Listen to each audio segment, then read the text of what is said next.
All right. Hi, everyone.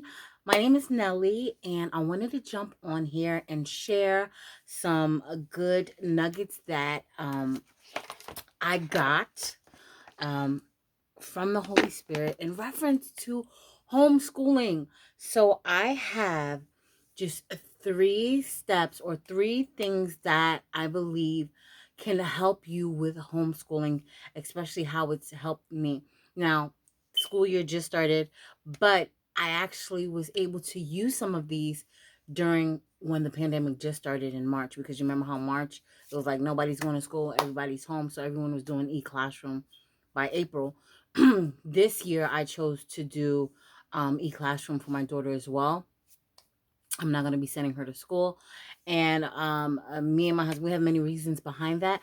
But needless to say, I was praying, and then I was just sitting down, just sitting down, and nuggets just started falling into my heart. And I was like, oh, I want to share with people so it can help them too, how it's helped me. So we have three things that we can do.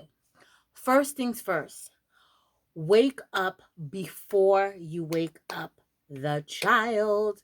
I know me, I would wake up, and then I would wake Danielle up like, Danny, wake up. It's time to wake up.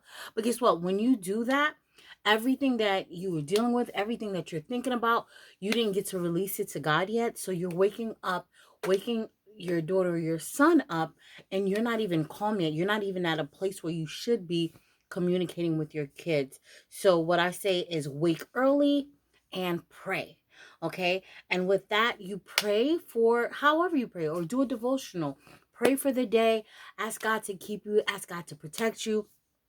One thing is, I want to share is that what I started to do is every day I'll pray for the fruits of the spirit. You can find that in Galatians 5:22 to 23, and that's basically love, joy, peace, patience, kindness, goodness, faithfulness, gentleness, and self-control. And when you have a young child, see, my daughter is 6, we need all of that and more when it comes to teaching and just listening to them, just being patient. We need it. We definitely need it. So go to God before you even wake the child up. So if that means you have to wake up a little more earlier, wake up earlier so that you can go before the Father, that you can go before God and have him get you ready for the day. So by the time it's time to wake your daughter up or your son up, you're at a peaceful place, and that in return will have them be at peace. Because if you think back, or I'll say for me,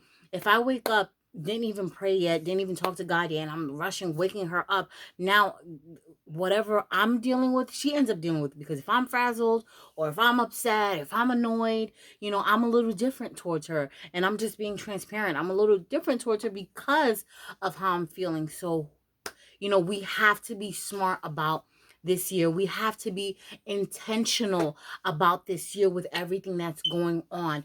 We have to remember that in everything that comes our way this year, let us have God as our foundation to keep us going, to keep us strengthened, to keep us fortified, because things are not easy. It's not easy, and they are going to challenge you. But when you have someone like God on your side, there's none greater than him. There's none bigger than him. He is greater and bigger than all. Okay. So, one, like I said, wake and pray. Wake and pray. Wake and pray. Number two, be realistic in life. Understand that every day is not going to be perfect. When we have this just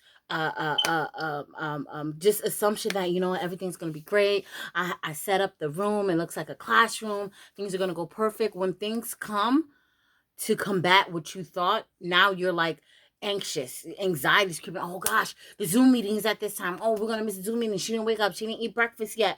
So you have to be able to go with the flow as the day progresses, as the day presents itself to you.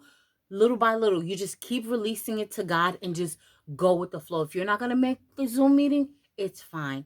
Dojo the teacher, that's what we're using to communicate with the teacher. Email the teacher, dojo the teacher. Today we woke up a little late. Sorry, we are not able to join the Zoom meeting.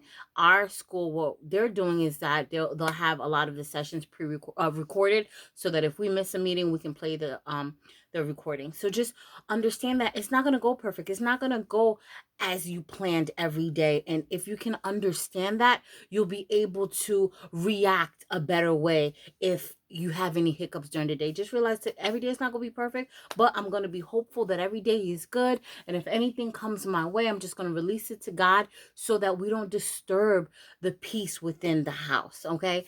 And number three, try to keep the school schedule. Try to keep everything scheduled. If you can't, it's fine. It's fine. But try to keep the schedule by giving them breakfast early. Get them up early. Get them their lunch. I do free time with her like 15 minutes before lunch and 10 minutes after lunch.